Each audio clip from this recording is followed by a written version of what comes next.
Today you are here for our learning collaborative on changing the system with empowered voices and empowerment in action. I'm Ryan McClinton, community organizer and program manager, public health advocates, and I will now hand it over. How we'll do so today is through four main learning objectives: identifying how empowered voices best elevate structural gaps in today's system.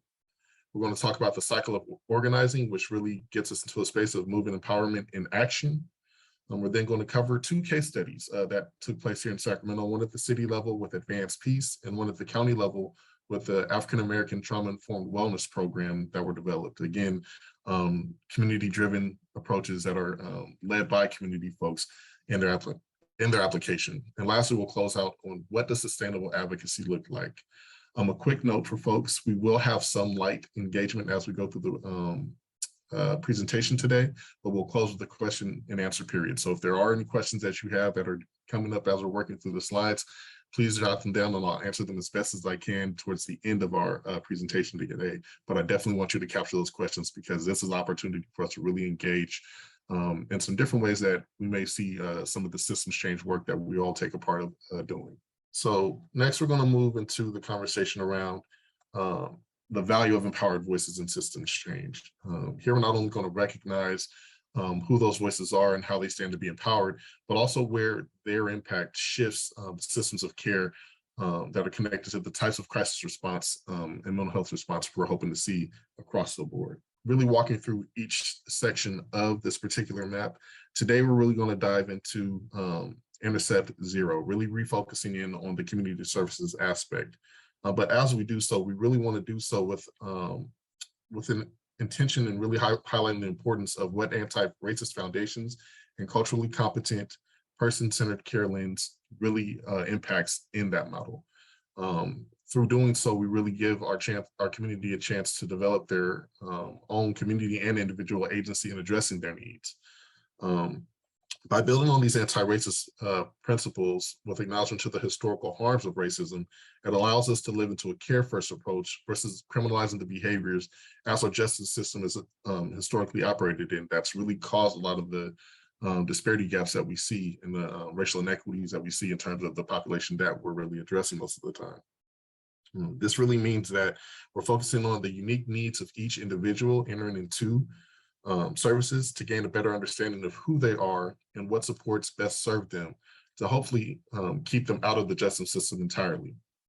With that understanding and intentional focus of understanding each person, we then can connect them to culturally competent and relevant services that start addressing their needs and at a root cause level and ideally empowering them to make the types of choices that result in better sustainable well-being and health.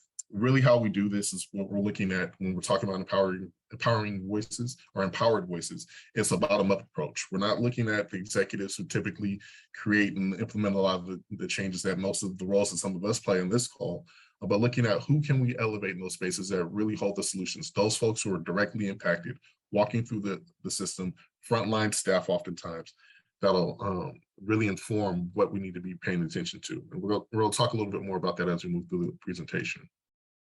But I want to circle back to this idea around the anti-racist foundations and what that shift can look like.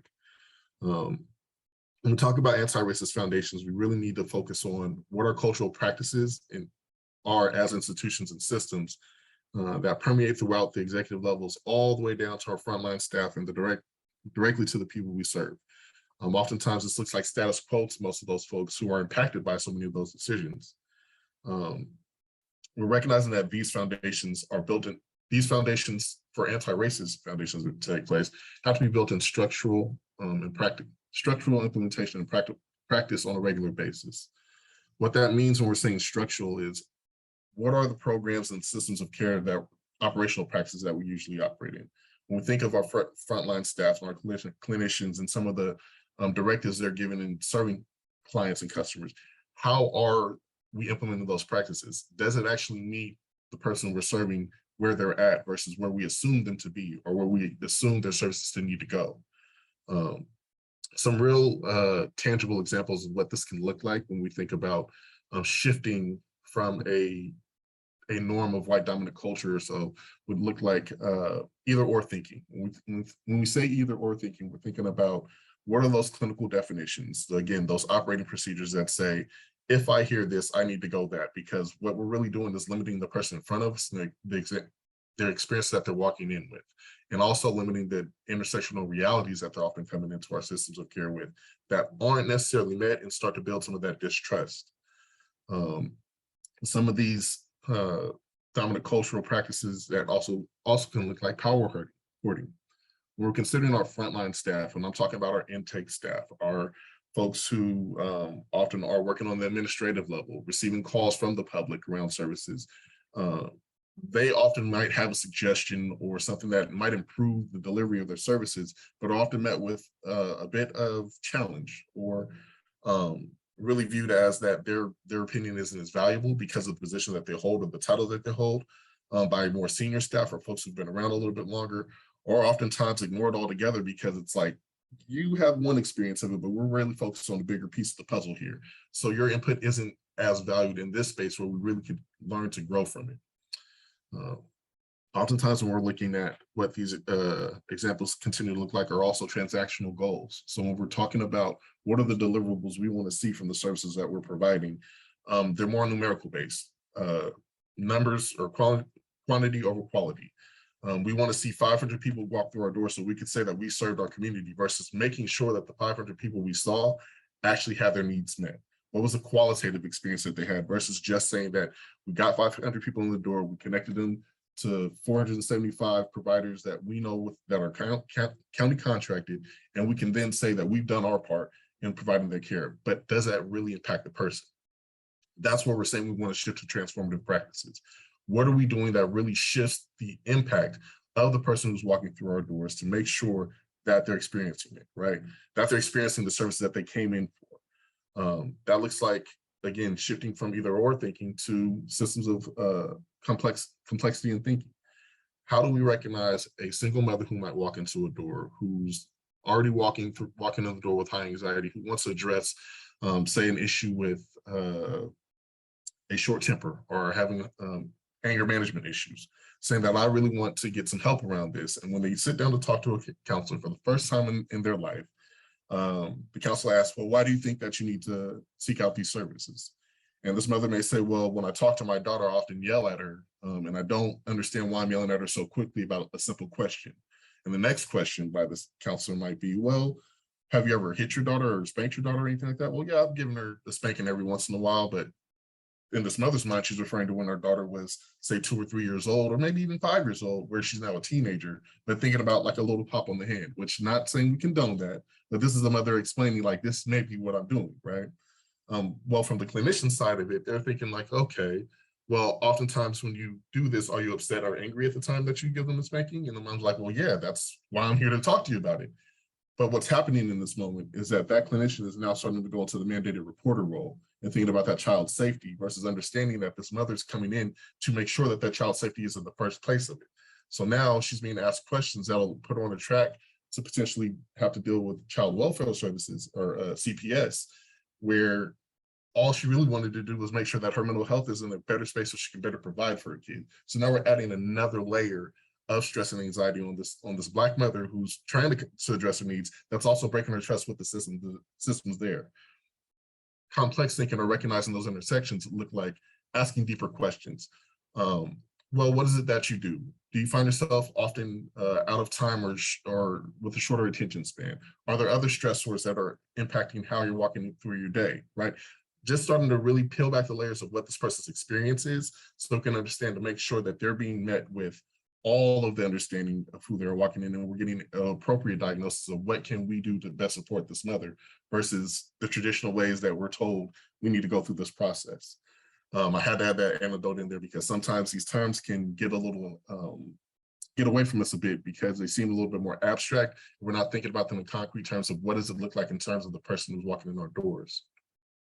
When we think about the dynamic of power hoarding versus power sharing, again, power hoarding looks like you really don't have a voice here, versus power sharing, where it's like, well, let me actually understand if most of our clients aren't actually being diverted away from the challenges they walked in with, what do we need to do differently?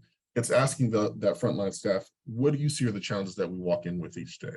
Are clients able to access what they need through their first contact? Do they even understand what they're asking for when they walk in the door? What are the experiences that you're seeing day in and day out that oftentimes from a managerial level or an executive level may only look like a number represented on the paper, but actually there's a lot more information there around how the process can be improved. It's not only inviting them to share what their experience is, but also provide the solutions to what can we do better.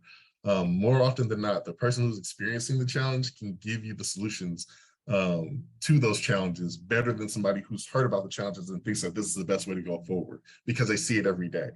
But oftentimes they don't have the space to actually share that information. Lastly, we're thinking about, transformative goals. So again, instead of that, let's make sure that we hit the numbers ahead of us, our targeted goals. What's needed for this person to walk out feeling like they're actually served? What's needed for this person to walk out with a better sense of agency over what they need to move forward? That may not look like saying that we've seen 500 clients this month. It may look like saying we've seen 20, but of those 20, we didn't have one that had to return back for services with a higher need, right? It may look like having referral services come in because our services were so on point that clients felt comfortable bringing somebody else in that they knew were also experiencing challenges, right? So really just looking at, when we think about, again, anti-racist foundations, how do we shift from more of a dominant culture, status quo version of how we've done it, to a more transformative practice that's more inclusive and intersectional in naming who we want to see, making sure that all of their needs are met as they walk into our doors. When we're thinking about our organizations and our institutions, what are the practices that we've been existing in and been navigating in, and what can we start shifting in our practices from the executive level down to middle management, down to the frontline staff, to ensure that clients are getting the best service delivery possible and that we're able to recognize all of the intersections that our clients walk into, instead of our perceived notions based on clinical definitions or process-driven approaches that we've seen done for the past 20 years, but often don't meet the mark that we're targeting to meet for our underserved communities. This also gives us an opportunity to really consider who are the voices that we need to be talking to, right? So in those examples, I started really walking through some of the folks that we should be considering, right? Our frontline staff. But before we get to our frontline staff, we need to talk to our client first, the person being served. What's our process of getting their true experience? Do we have a feedback process or a quality assurance process that really digs into were your needs met? Were there challenges that you experienced navigating our system? Do you feel like you're able to better navigate any of our other resources moving forward? Or do you still feel reluctant to access any of those, right? What's the experience of the person who we're directly trying to serve? Starts the process of, are we doing this right? Are we actually talking to the right voices? Considering, again, our intake staff, our frontline staff, social workers oftentimes that may be connected to it. So often they're connecting to services and they can tell you that I can't get this client what they need because the process of how we have to move them forward, be it through a paperwork aspect of particular forms that have to be submitted or a lack of time that's being responded to. If it's a matter of particular policies that are in place that restrict access, all of those things are things that social workers, frontline staff can tell you vehemently, like, hey, these are the problems that we need to address that can make this process flow so much easier. But if we're not seeking out their input, oftentimes we're not really going to be able to implement the type of change that we're looking at. And again, this is really naming who are the voices that live in this process, but often don't have the space and the agency to really help us identify the challenges, but also implement the solutions to move forward. When we think about why they're so valuable, again, they live it every single day. No one can tell you better what they need than the person who's being harmed every single day. They're often fielding complaints on phone calls of saying, hey, I've been calling you guys for 5 weeks and I still can't get X. The last 3 times I came in, I was sent to 4 other doors and I still haven't got the service that I need, right? All these things are creating more and more barriers and access points where clients and community members aren't receiving the services that they need. And specifically when we think about mental health and the impacts there, that there's a buildup that's happening, that people are already experiencing something.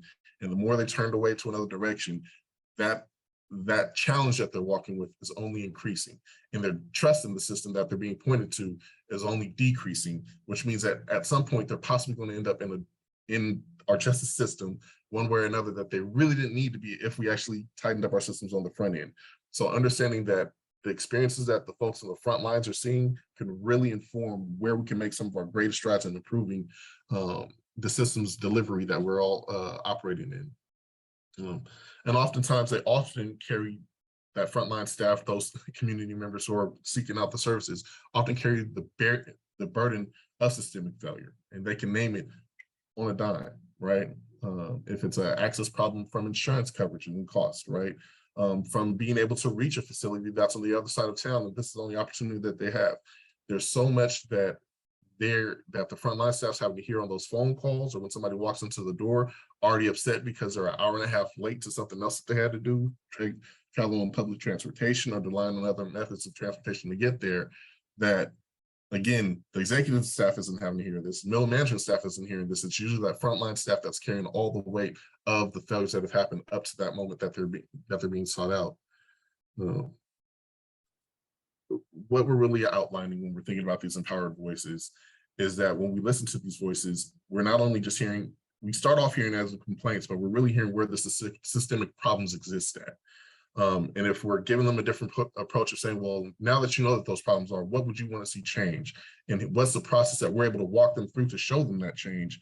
That starts shifting, that starts transforming where we're going from the status quo of the top leading the process forward, but now we're really bringing up those voices who are navigating these challenging systems sometimes to really say, this is what we need to see done differently, and this is how we want to see it moving forward.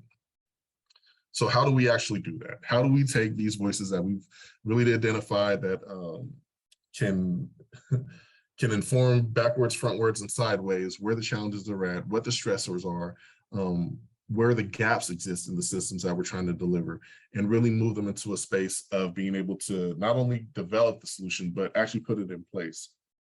This is where we call it the cycle of organizing. It's really an opportunity to look at gathering those voices in the space, to hear what their solutions are, educating them on what are the barriers, what problems are there, or what questions need to be answered, but what those solutions look like, but then co-producing with them a way to move forward. Co-producing with them in a way to move forward, and how that systems change activates, right? This looks like a cycle of organizing that we often refer to in community spaces. That's really a 4-step process. It starts with relational meeting and listening campaigns. Then it moves to discernment and research and planning. From there, when we're asking those questions, we're starting to build our plan. We move that plan into action to say what's that tangible thing, that actionable step that has to be taken to implement this. And then once we move into that implementation process or that passage process, what's the evaluation needed to evaluate, did we do this right? Did we answer the questions that needed to be answered? Did we get to those solutions? When we're thinking about the keys to this, Will, and we're thinking about the seeking out and listening to those empowered voices, again, it's identifying who those people are. So we walk through, the clients that we're talking about. We walk through the frontline staff that we're talking about. But think beyond that too. Who are the stakeholders who most directly touch a client or a frontline staff? When I'm saying frontline staff, again, it can be an administrator, it can be a social worker, any one of those folks that again, can tell you not only where the problem tends to pop up on their end, where they see the most challenges at for the same client being served, but also where they understand what's happening on the other end that they can't change themselves, but they know if this is impacted, I now can provide a better service, right? Who are those voices that can really give you a full 360 view of what challenges are in front of us? When we bring those folks in, we then want to move to the second part of research and planning. How do we actually unpack those problems that they're lifting up, right? What are the critical questions that we need to ask of, well, why did this become a problem in the first place? Who are the key stakeholders who can change this problem or answer that question, right? Is it a research-based question? Do we need to bring in more data? Is it a policy question? Do we need to bring in elected officials that can actually shift some of the policy around it, right? Really learning and road mapping, who do we need to talk to? What questions need to be answered, and what do potential solutions look like? And again, this all is led by those empowered voices that we talked about on the front end, right? They've been informing the process. They've been giving us the answers. We've been talking back with them and walking with them through answering these critical questions and visiting different stakeholders to understand the challenge before us more sophisticatedly. From there, we start developing a plan that we can implement to say, okay, well, this is the solution we need. Who do we have to make this solution happen with? Is it a city council thing that needs to happen? Is it a board of supervisors decision that has to be made? Is it a board of ethics? What is that body that will impact the solution that we're looking to make? And where do we need to take this conversation to? So that's when we're moving into action, that third part of it. Who do we need to have a meeting with where we present this potential solution? Where can we hear from them what their concerns are, what their opportunities to grow look like, but also who else we may need to talk to that can help us move forward. That's that action piece of making sure that those same voices that we're walking with, the co-production model, have an opportunity to really advocate moving forward and put that solution into play. And ideally, if we're able to pass that, that's when we're moving into the evaluation portion of, okay, well, did we actually walk through this process as effectively as possible? Were there voices that were missing in the process that we should have talked to? Were there questions that we found on the back end that we need to make sure we fold in as we move forward? Are there potential resources available that we didn't really access that we could have better access in route in our path ahead that we're looking at? These are the critical questions that we really want to look at as we continue to improve, because again, this isn't a one-time fix. This is an ongoing process, right? Again, it's a practice. How do we continue to practice to overhaul or change our systems to be more equitable, inclusive, and responsive to the needs of our clients versus the ways that they've been activating and sometimes causing historical harms? So as we think about this, we're really going to start moving into our case studies and walking through two specific examples as I've outlined to you before: Advanced Peace, which is a gun violence intervention model, and the African American Trauma-Informed Wellness Program, which really addresses the mental health needs in trauma-informed practical ways, culturally competent ways for our African American community that we know faces a ton of stigma and underserved. So quick little backstory on Advanced Peace. Advanced Peace is a gun violence intervention program that started in Richmond, California, by a leader in the name of Devon Bogan, who recognized that Richmond had a high gun violence issue that really needed to be curtailed in a quick way. It was something that he saw we could arrest our way out of, where just simply arresting folks who were actively shooting wasn't going to stop people from shooting the next day. So what was the approach that he could develop with community stakeholders in their community to really drive it forward? And that was really identifying who are the 1% to 2% drivers of violence. In the research that they done, for a really quick recap, they found that typically it's 1% to 2% of the population drives 96% of the gun violence. That means the active shooters oftentimes are people who've shot before and will continue to shoot because they have that reputation and people understand that. And if they haven't been caught, that's where the challenge continues to exacerbate itself. So how can we target that population of shooters to make sure that they stop shooting and making different decisions, right? Through this, they found that there was a number of services that were needed around wraparound services to meet the needs of poverty, meet their needs of mental health and trauma-informed wellness that has to occur. Sometimes there's under just trauma that occurs from the poverty that communities are seeing, but also for being over-criminalized. But also, what are the other dynamics that exist in their family life that lead them on a path to pick up a gun and move in the first place? So Advanced Peace was a program that we saw in Richmond over a 4-year period have a 50 to 70% drop in gun violence reduction. That's massive. That's a massive amount of lives that were saved. So to fast forward a little bit, in Sacramento around the year 2017, Sacramento was seeing a very high uptick in gun violence and gun violence death due to a couple of gang wars that were taking shape. Sacramento had previously tried a ceasefire gun violence reduction strategy that saw some success, but ultimately fell after a couple of years. They moved to having community members like clergy step into the streets and try to diffuse situations, but that only was able to disrupt so far. So Sacramento was really at a place where we needed something that was innovative and something new that could really curtail the gun violence problem. So Advanced Peace was a solution that folks would look at. But when we think about that cycle of organizing, how do we make sure that folks are able to understand that this might be a solution, but it's something that the community would be behind? Because one of the things that we stand on when we say empowered voices are leading the pack, it's nothing about us without us. So how do we ensure that this solution fits for that community that we're looking at, but also that it's something that they want to see move forward. We have to talk to them. We have to build relationship. So in the case of Advanced Peace, what myself and a few other community members who had learned about the Advanced Peace program did was we visited the 3 highest impacted communities by gun violence in our region. That was the Del Paso Heights community, Oak Park community, and Valley High, South Sac, Meadowview area, which is three pretty big zip codes that, again, if you look at your quality of life metrics data maps, if you look at your desperate health outcomes maps, if you look at your poverty maps, these are the same communities that pop up across the board, right? These are communities that we all grew up in. So we want to talk to the community members that we know have been impacted by gun violence, right? The mothers, the street intervention workers who are mentors, the coaches on football teams and basketball teams, the folks who have a pulse on community to understand, like, hey, when you see gun violence in your community, what do you think needs to work better? And as we heard from them, we also gave them the solution, this potential solution of Advanced Peace, to say, this might be something that can curtail that, but it won't work without your buy-in. So how do you feel about it? What questions do you have?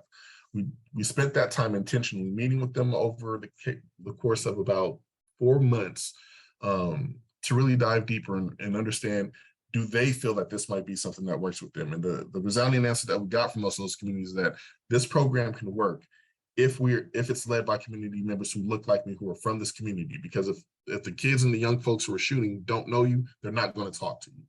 So that was a buy-in on that community piece. But what also happened as we're having this time spending with them is we're educating them about the program.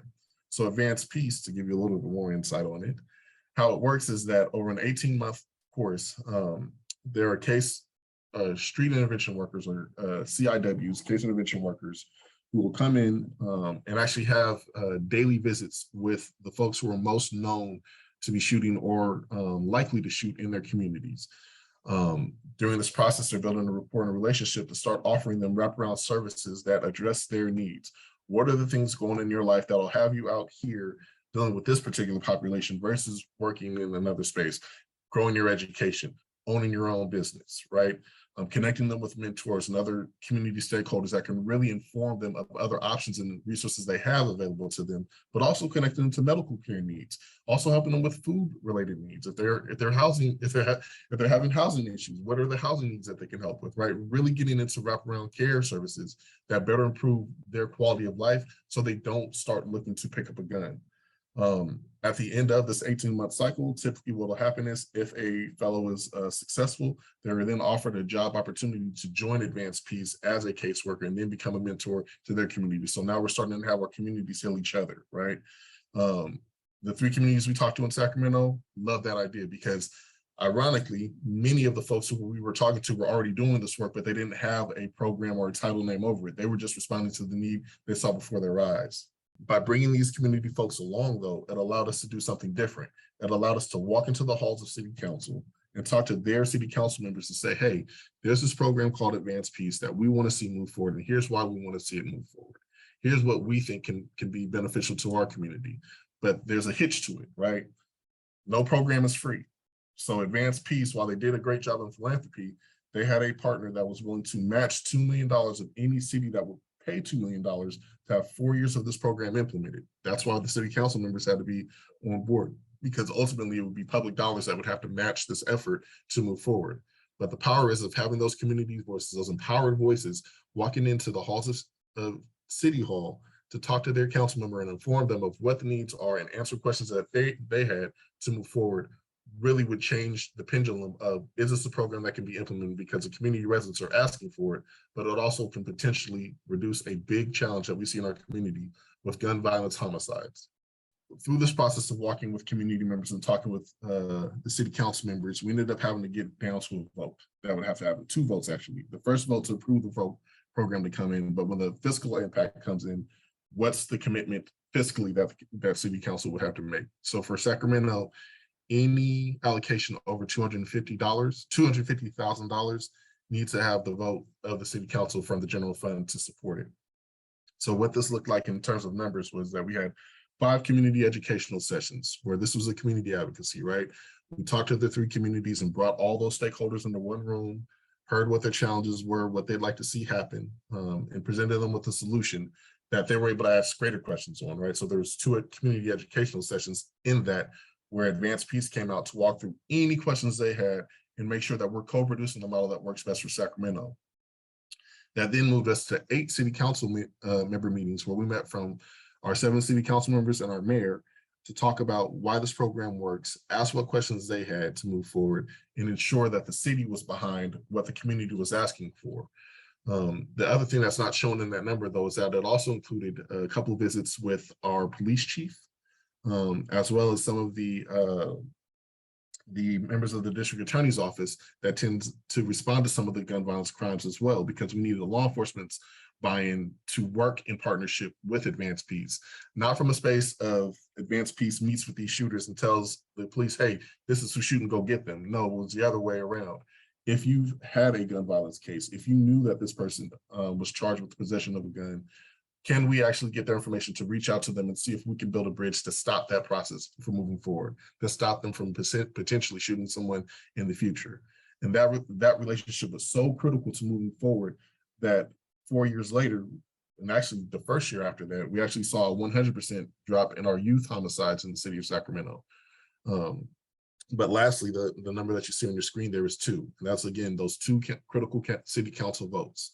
The first one to approve it, and the second one to get the budget approved. The thing that I have to drive home within this case study of Advanced Peace is that it's a multiple effort, right?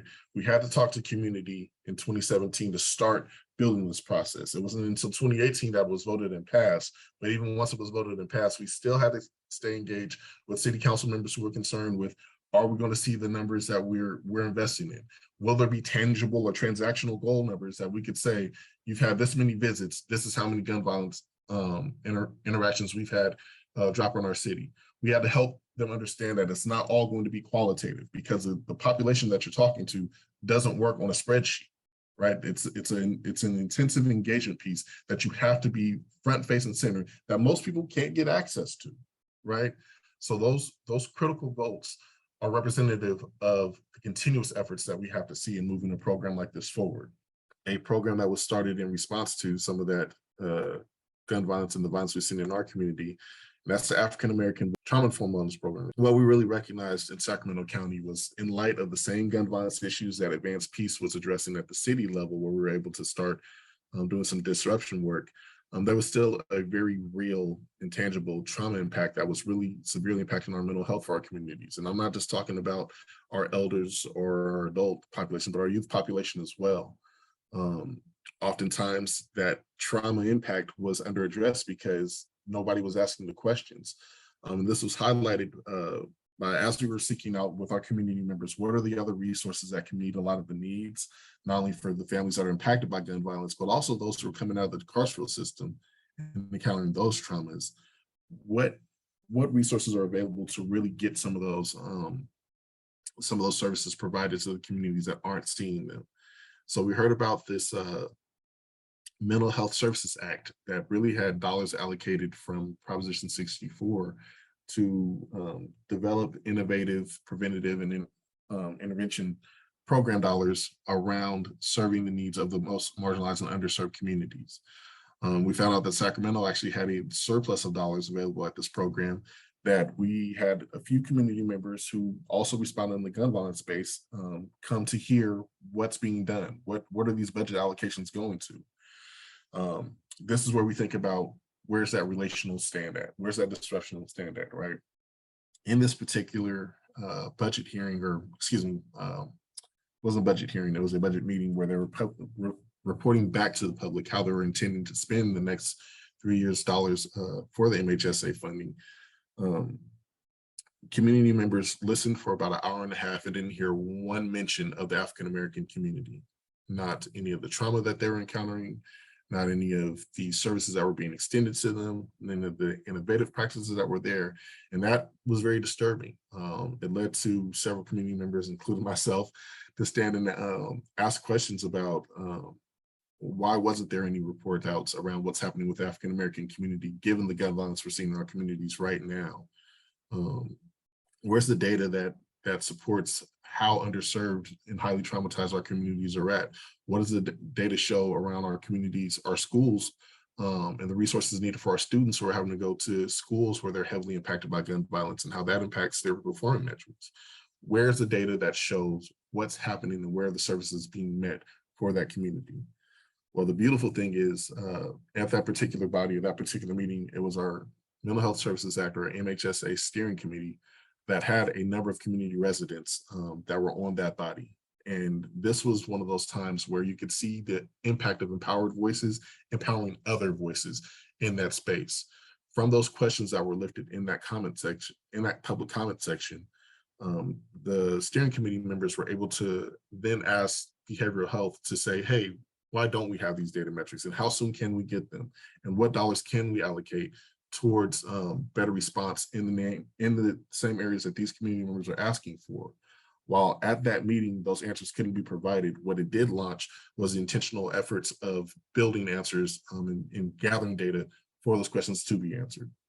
So when we're talking about how did the African-American Trauma-Informed Wellness Program become a solution, it started with empowered community voices making a stand at that public hearing. It then moved into a co-produced intentional strategy with the Department of Behavioral Health saying, hey, community members, we'd like to put together a work group of stakeholders, again, those same stakeholders we talked about, frontline staff, community members, advocates, gun violence intervention support specialists, folks who are providing wraparound services in those same communities that were hardest hit, to come together and start thinking through where are the barriers existing for the African-American community? Is it in stigma? Is it in access? Is it in understanding of what's needed? And the truth was it was all of those things. And we found that because we decided to develop a community listening session where we went through the Sacramento County in 3 different sessions designed to really unpack the experiences of the community. And again, this was a co-produced effort. So it took behavioral health doing a mass push out through all the channels that they had available to them, with flyers and outreach. It took the community organizations that were all aware of this to say, hey, we want your voices in these spaces and we want to have you present. But it also took making sure that this wouldn't just be another effort where communities asked to come in and vulnerably share their experiences and not actually see some action come out of that. So from there, that really just started developing, well, what are the innovative opportunities that we can look at to meet many of these needs? And a lot of what we heard was that the mental health services that were available in Sacramento County really weren't culturally competent and reflective of the African-American community, that there were community members and organizations and programs that were already starting to try to meet those needs the best that they could, that were under-supported and that needed to be folded in as a system of care. That's when we start talking about the community-based organizations providing direct services. Some of the programs that we were able to start developing, I'm gonna share with you in a few moments, had started literally from being a teacher in the neighborhood, a parent in the neighborhood who saw that, hey, I got 15 kids over here who have no place to go, that are clearly dealing with some things at home, that I want to do whatever I can to best support them. Many of these solutions that we're talking about really became the services that were provided through the African-American Trauma-Informed Wellness Program that the Department of Behavioral Health decided to say, this is going to be our solution. Again, there's always challenges with that, right? Where this innovative strategy was developed, we wanted to see something that wasn't met with one-time dollars or grant funding just for 1 year. This needed to be sustainable and ongoing. So we needed to have a regular budget allocation to meet this need. Looking at the prevention and early intervention dollars that were available through the MHSA funding, the county said that, hey, we have about $600,000. I'm gonna let that sit for a second. $600,000 to meet the needs of the greater Sacramento region's African-American population with trauma-informed wellness. Thankfully, that this work group was put together and that our community was well informed of what we were looking at as solutions, that they were able to respond to say that's not enough, and it's not nearly enough and won't be nearly enough. So as this proposal went back out to the community, and we talked earlier about at the city level, we needed 2 votes. Well, this is now the second passage that we're talking about at this county level of dollars being allocated to an innovative program defined by community that still isn't meeting the need. So community was able to push, and it took about an additional 3 to 4 months of advocacy from community stakeholders to the community work group members to some more meetings and following up to get the number bumped up to 900,000, which, let me be clear, still is not nearly enough, but it's an improvement upon where they started at, to say, how can we get some programs started to be supported to really address this need in our community? That annually budgeted now $900,000 resulted in a number of programs being able to provide direct services. Some of the programs that I'll share a little bit about are Hooked on Fishing, led by a community member, Mr. Tim Poole, that I have so much love and appreciation for. That's really meeting the needs of our young people in a different way that's not traditionally thought of, but has been around for years. We have On Track Consulting, which provides a number of mental health services for families and adults. We have the Roberts Family Development Center, which again, not only addresses the youth population and some of the after-school programming and on-campus support, but also supports families with basic life needs, from housing to rental support to human service assistance as well. And lastly, you have Improve Your Tomorrow, or IYT, which is again a mentorship-based program that operates on the campuses with young folks to really help address some of the needs that they're facing as they encounter their school systems, to best meet their families' needs as well as their own individual goals and metrics to ideally get into college tracks and higher education that'll then meet more of their quality of life needs that they set for themselves. So these programs are really innovative approaches that are looking at how are we best addressing the trauma that's experienced in our communities in a way that connects with community members. With Mr. Tim Poole and the Hooked on Fishing piece of it, he often talks about having time to pull young folks and show them a skill set that allows them space and a slowdown opportunity to talk about emotionally and mentally what's happening in their homes and in their communities. Learning that that social emotional learning skill set to better navigate the challenges that they're seeing day in and day out, that often are under addressed by some of the school systems or counselors that are unavailable to them.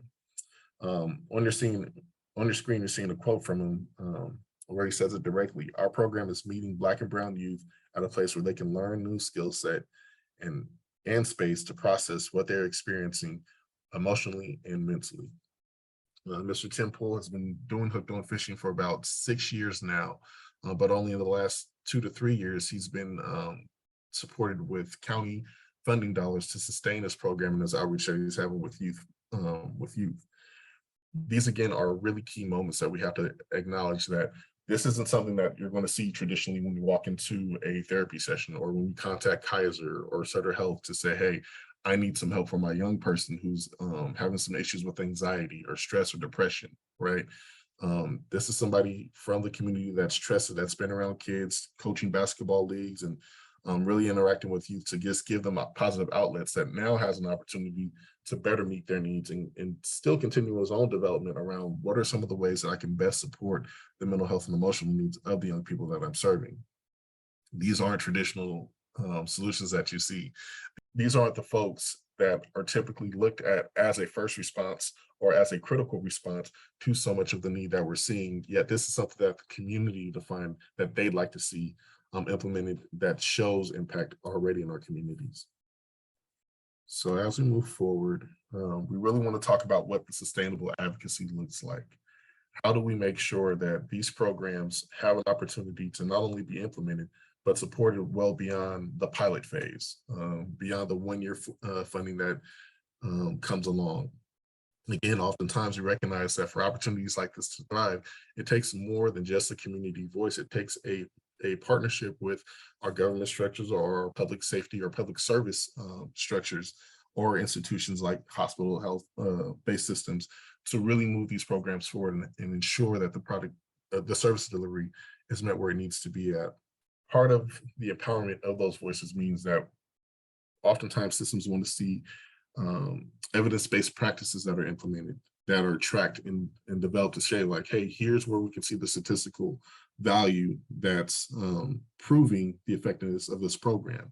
But the challenge that we're seeing is that most of the time, most of these organizations, again, started like Mr. Tim Poole's there, aren't started with a data research specialist or a process in place to capture so many of the metrics that our city and county or health systems define as valuable and as warranted.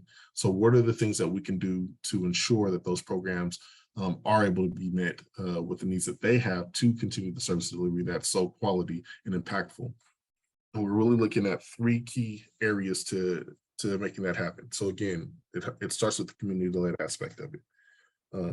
The community groups, orgs, and advocacy voices that are asked to vulnerably share their experiences and ideas for change need to continue to be compensated leaders in that development. Implementation and oversight of those ideas becoming sustainable solutions. Another important factor here is that communities shouldn't be under or cheaply compensated to do this work. Compensation should mirror the spending allocated to third-party contracted consultants, often brought in to develop solutions that communities do the legwork for to bring forward. What we mean here simply is that oftentimes if we're saying that, hey, we know that our Black communities, our Latino communities, our API communities are being underserved with mental health resources, how can we better assess them? How can we get a needs assessment done to lean in? Our counties, our behavioral health departments, our human services departments will contract an evaluator to come in to the tune of sometimes $500,000, $50,000, what have you, to do an evaluation. But when we're asking for community sessions to come and we're asking people to volunteer their time that are already under-resourced and having to provide needs for their families and not compensated in that space, that can't continue to be the norm. We have to compensate these folks so they can come in with their full attention and full ability to lean in and answer the questions and critically think about what are the changes that we can implement in this space, but also see it through to the other end of that process. Having folks come out to 10 meetings and still wonder if all the input that they gave will actually result in something that can tangibly see and feel in their community is injustice to that community. And we have to start changing that dynamic by being intentional about how we're showing up for the community members that we're asking to show up. Number 2 is it has to be department supported. While innovative strategies developed with community often have strong components already baked into the development and the rollout of those strategies, our current government structures and funding mechanisms will always require a department to be attached to that strategy for it to be sustained and ongoing. The right department should be partnered with the community or advocacy strategy group to ensure the development and implementation stays true to the original design and purpose of that solution. Handing off a large budget and responsibility to a department head or lead that has not been part of this process starts an erosion process that often leads out the desired participants in the impact of that program. Other things that we need to consider are the staffing needs, operational materials, functions, as well as the quality improvement evaluations that continue to make that program move forward. So again, in the case that we talked about with the African American Trauma Informed Wellness Program, we had a work group that was co-produced with the Department of Behavioral Health. That department then found dollars within its budget to make sure that these programs could be rolled out, but you still had a co-produced partnership that's moving it forward and saying that, hey, we have the dollars here, but we also want to make sure that if there's data needs that we have, we're going to support you with that. We're going to provide you with educational sessions that walk you through what we're looking for to be able to make sure that anybody can continue to access your services, not just if they have insurance or if they're on Medi-Cal, but if anybody has needs, they're able to access your service for the best possible outcomes. Lastly, we want to focus on community inclusive, excuse me, I am stumbling on my words, long day. Inclusive implementation. Nothing about us without us. We have to break the cycle of solutions being created by community and implemented without community. It's really building on the idea of the partnerships with departments. The inclusive implementation looks at how are we restructuring our implementation process to be more culturally competent, inclusive, and equitable from the beginning so that strategy not only starts out in a positive way, but as an opportunity to thrive as the development and learning occurs. This can't just be held by the institutional partner or the department partner, but inclusive of community, be it in the form of paid leadership positions, paid oversight, or implementation bodies that even pass-through opportunities for organizations to continue to be funded for ongoing service and program delivery. Again, this relationship be less based on hierarchy of power dynamics and more of inclusive partnerships and practices. So when we think back to the beginning of this conversation, when we're talking about those anti-racist foundations, how are we ensuring that as we build with these community partners, we're giving them an opportunity to show up in their full ability, power, and knowledge base, but also informing and coaching us through the barriers that tend to exist in the ways that we've been operating in delivering in service delivery and our operational practices. I think that as we move forward in the conversation around really transforming systems change with empowered voices, we have to keep focus on what is our role in our relationship with community. Is it a true relationship, or is it a transactional ask? Are we only asking them to show up when we have a need, or are we actually being proactive and reaching out to them to say, what are your needs? How can we better show up? What can we do differently structurally wise to make sure that it's easily accessible, and that you feel comfortable walking in, that we can build the trust that you have in our systems that are designed to give you quality care. Again, when we're thinking about that sequential intercept model, ideally no one gets past intercept 0. We're able to meet the need at the community level so folks don't have to enter the justice system or the carceral system. But if we are having to go down that route, let's make sure that we're approaching every single step of that process with a care-centered first approach instead of a criminalization of behaviors approach. Thank you all for joining us today, and thank you to Ryan for providing us this amazing opportunity to learn.